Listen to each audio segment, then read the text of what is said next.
What's up, guys? We're here again with Little Miss Sunny, BJJ Fanatics. She's already making fun of me for the way that I look. She's already complaining about work, and we haven't even started yet. It's 10 p.m., and she's just been complaining the whole day. What did I say? I didn't say one thing. I look homeless because I'm waiting to get in shape for ADCC. Like, my beard's all growing, and my hair's all growing, and so thanks for pointing that out before we even started. Anyways, we are here to look at guillotines. Now, we did front headlock. Obviously, front headlock is one of the 6 submission systems. But when I made the front headlock, people were asking specifically for instructionals based just around the guillotine itself.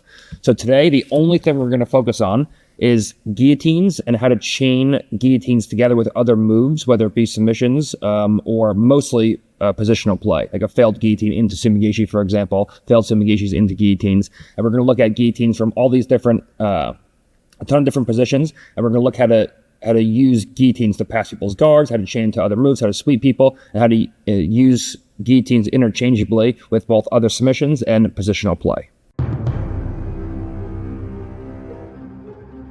All right, so now we're going to look at a quick overview. Obviously, we can take guillotines from various different positions. So we're just going to give you a quick overview and layout on how we're going to go through this instructional. All right. The first thing we're going to look at is bottom close guard, where we set up guillotines in various ways from bottom close guard. Then we're going to look at bottom open guard. Then we're going to look at top open guard. When we're passing someone's guard, how do we snatch guillotines and use it either to pass or to lock guillotines. We're going to look at top half guard, and same thing, using the guillotines to either finish our partner or look to go into passes, things like that. We're going to look at locking guillotines from top side control, locking guillotines from mount, locking guillotines from the back when our partner escapes defensively. And then we're going to touch again on front headlocks. And obviously we have a full front headlock instructional, but we're going to touch again and add some details on the actual finishing mechanics of guillotines from front headlock. All right, so we're going to start in bottom position, move to top position, end up on our partner's back, and then move to front headlock and go from there. So when we're looking at guillotines, the number one thing I'm trying to accomplish when I'm trying to actually finish guillotine is crunching my partner's chin to my chest. And we're going to talk about this more as we go on. But whenever I'm looking to finish guillotines, the number one thing that I want to do is crunch my partner's chin down to her chest. Okay, the main issue you see guillotines fail, regardless of where it's from, what the position is, what kind of grip you have, what kind of guillotine you have. The main issue you see from these positions is that people will try to extend like so. Okay, what I want is to bring everything in and to crunch my partner's chin to her chest. The way that I do this, obviously we'll look at mechanics in a second, but the way that I do this is by pulling everything in, by pulling my knees into my chest, by taking my chin down towards my partner's back. So that now from here, when I go to finish, I can crunch my partner's chin into her chest. The biggest issue is that when people go to finish, they think extending and pulling on the guillotine is what's going to finish your partner. That's the exact opposite of what you're looking to do here. So the goal, whenever I'm looking to finish guillotine, is to take my partner's chin and crunch it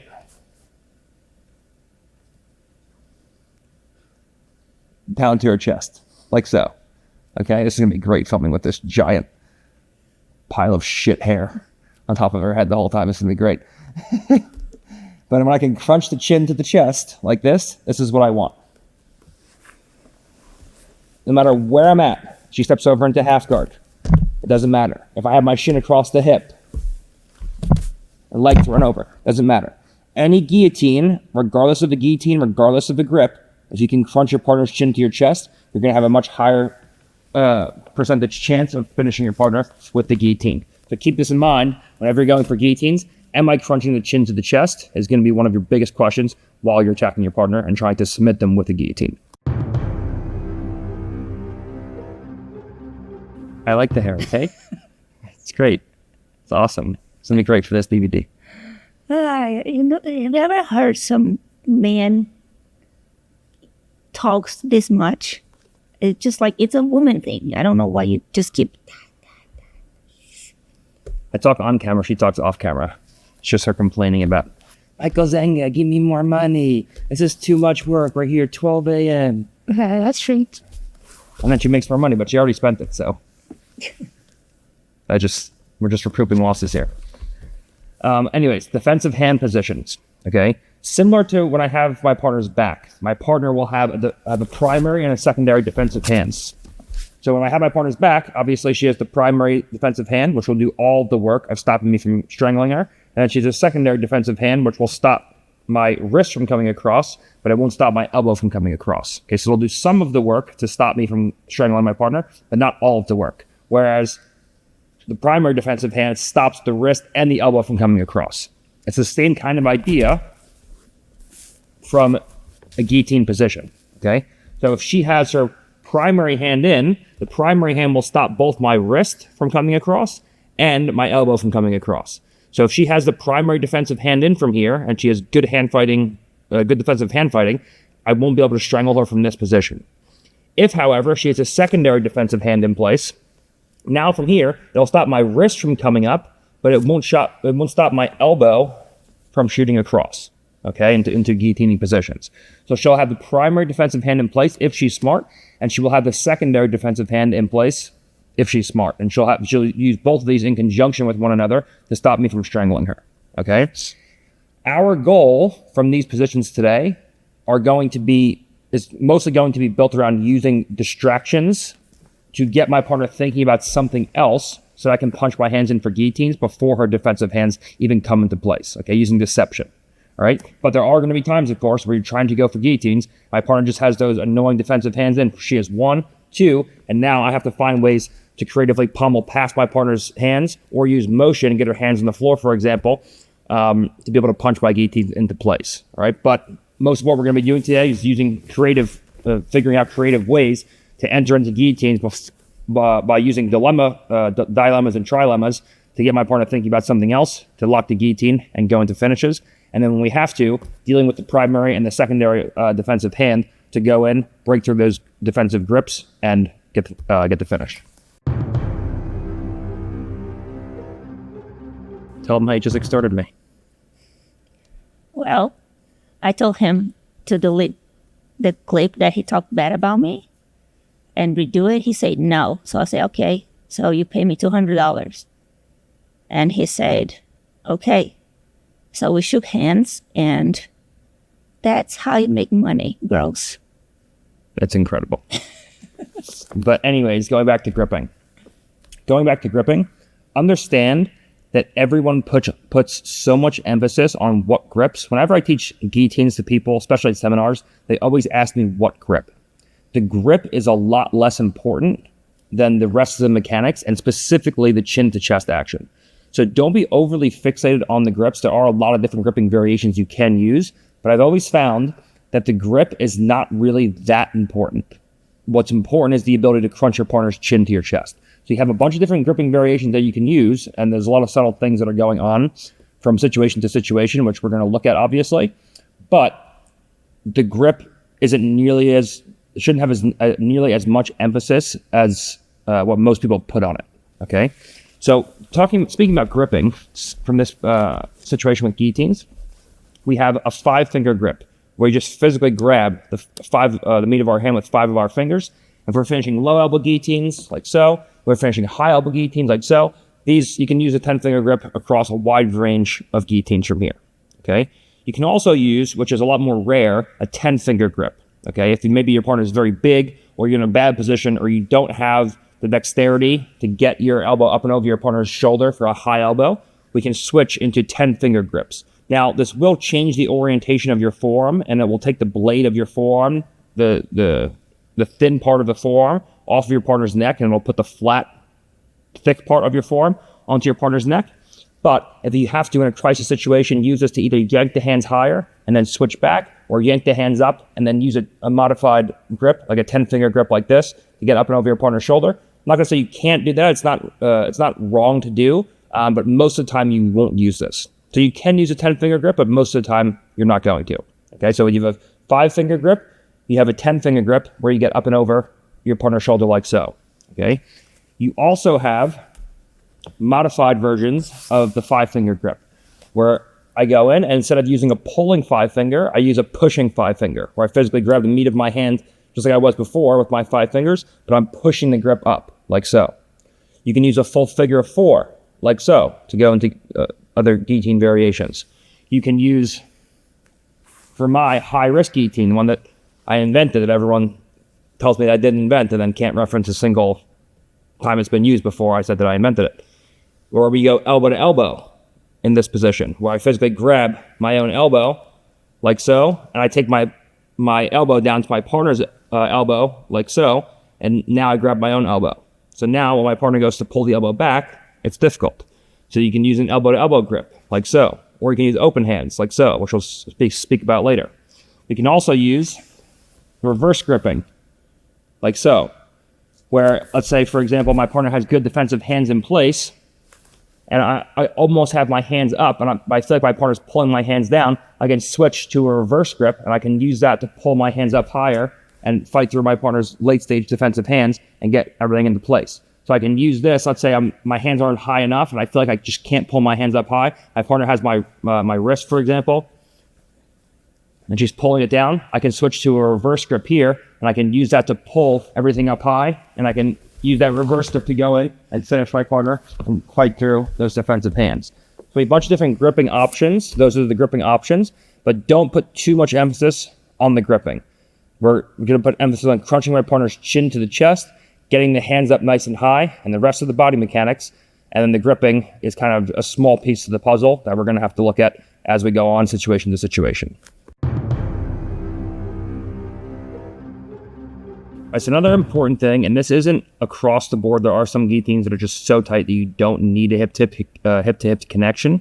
But in the overwhelming majority of guillotines, you're going to need, or at least want, you're always going to want a hip-to-hip connection and some kind of control over your partner's lower body. Number one, mechanically just to make the strangle stronger. And number two, to be able to follow your partner much easier through transitions. For example, if I just lock a regular guillotine from here, from a seated guard, and my partner goes into a rolling escape, it's much harder for me to follow my partner. She quickly rotates, she can rotate, and the grip gets all messed up, and my partner can roll defensively into positions where it's hard for me to follow her.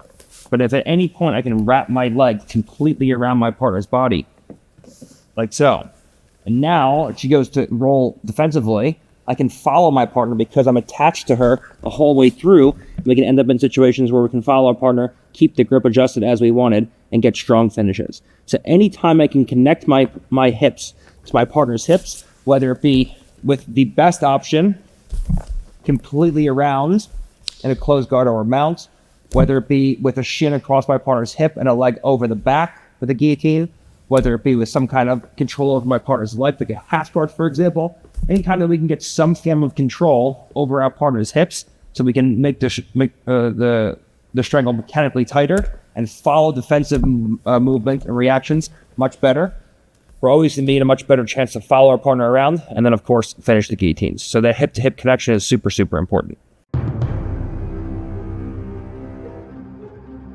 All right, so now let's look at the different types of guillotines that we have. So we went over gripping. Let's look at the guillotines where we would use some of this gripping.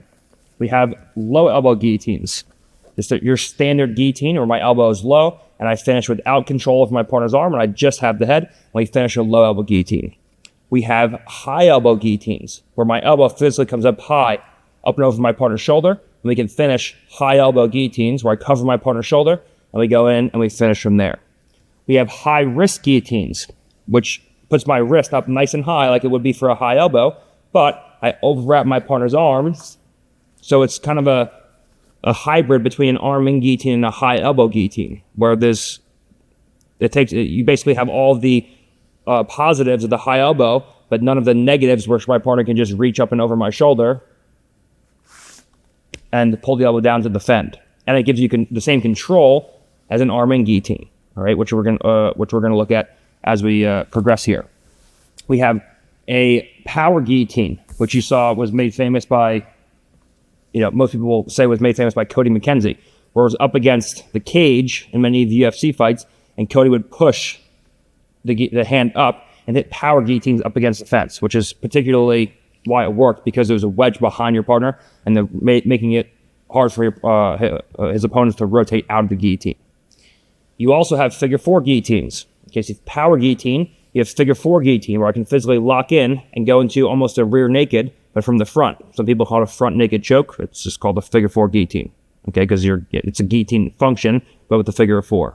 Okay, and then of course we have the classic arm in guillotine, where I have an arm in I have my partner's head and arm controlled.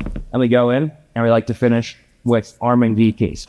My personal favorite guillotines, the highest percentage ones that I find I can hit is arm and guillotine and my high risk guillotine. Okay, because of the fact that both of these guillotines control not only your partner's head but also your partner's arm. So you have head and arm control, which makes it much harder defensively for her to roll and to escape, because I don't have just control of the head, I have control of the head and the arm, which makes it a lot harder for my partner to circle out. For example, if I'm fighting good wrestlers and I lock guillotines from here, my partner can just grab my elbow. Now she can start circling out and she just can hit an easy elbow pass. But if I have control over my partner's elbow here, for example, and she tries to go to hit the elbow pass, she can't rotate because his arm is controlled. It makes it much harder for her to start pulling this elbow back and rotating out and moving out and away. Okay, so the highest percentage guillotines for me, which are the hardest to actually set for most people, because obviously setting an arm and guillotine and having the right mechanics is harder, and setting the wrist up nice and high is harder because of the fact that you have to get the grip in deeper and you have to be able to control your partner's head and arm. So while they are a lot of times harder to get to, the reward a lot of times is much greater because of the fact that you have control of your partner's head and arm. So if you're going to look at the two highest percentage guillotines for me personally, and in the sport, I believe, they're always guillotines where you control both your partner's head and arm through either an arm and guillotine or through a high-risk guillotine. All right, so now we're going to look at, and this is just a very general idea for which guillotines to use when, okay? Because there's 6 different guillotines that we can look at using, and it kind of gets confusing on which one do I want in which position, and it's all happening very quickly. So just as a general basic rule, if you can connect your hips to your partners in some way, or you think you're going to be able to connect your hips to your partners in some way through the transition all the way up until the finish. So for example, if I can lock close guard on my partner, if I can lock half guard on my partner, if I can have a shin across my partner's hip with a leg over the back, if I think I'm going to be able to connect my hips in some way to my partner's hips, I generally prefer arm out variations, whether it be low elbow, whether it be a power guillotine, whether it be high elbow, because I don't have control over my partner's arm, so the strangle will be usually a little bit tighter and easier to set, okay? If I don't have connection to my partner's hips, for example, and I try to go for a figure 4 guillotine, okay, and let's say my partner goes to lock a figure 4 guillotine, and she's in front headlock, and she locks a figure 4 guillotine from here. While the strangle itself is very tight, because my partner doesn't have connection of her hips to my hips, things like quick rotations will allow me to start rotating inside the lock and making it hard for my partner to follow me and actually finish and enact the guillotine. If she tries to sit to a low elbow guillotine, for example, other side, from here, if there's no connection of the hips, I can start rolling and I can start hand fighting through transitions, and it will make it harder for my partner to follow me because she has less control because of the fact that she doesn't control my head and my arm. Whereas if I have a closed guard, for example, and I were to lock a figure 4 guillotine, now the control comes through my legs. So when my partner goes to roll from here, or goes into a quick rotation and beat the lock, it's just not going to happen because my hips are connected to my partner's, okay? So if at any point I feel like I'm going to be able to connect my hips to my partner's hips in some way through the transition, I generally favor arm out guillotines. Okay, just very general. If I feel like my partner is going to do a great job of stopping me from connecting my hips to my partner's hips, I generally favor arm in variations, which would be an arm in guillotine or a high risk guillotine. Okay, because now with an arm in guillotine or a high risk guillotine, now if my partner goes to hit a quick rotation out, it's going to be much harder because of the fact that her arm is controlled inside of the lock. Okay, if I try to sit to an arm in guillotine, for example, and my partner goes to aggressively roll, instead of rolling, and it's hard for me to follow because of the fact that I only have control of the head, the arm will pull me with her into the roll. So if she goes to aggressively roll, I can follow my partner through because I have much more control, because I had the head and the arm rather than just the head trapped in the lock, okay? So these are very general rules, but they apply in a lot of these positions. So if you're getting confused, you're like, oh my God, I don't know which guillotine to use, just use this general rule where if you can connect your hips to your partners, you can use any of the guillotines, but I generally prefer to go, especially when you're starting out and you're just getting through the basics, to use arm out variations. If you feel like you're having a hard time connecting your hips to your partner's hips, then I generally use arm in variations.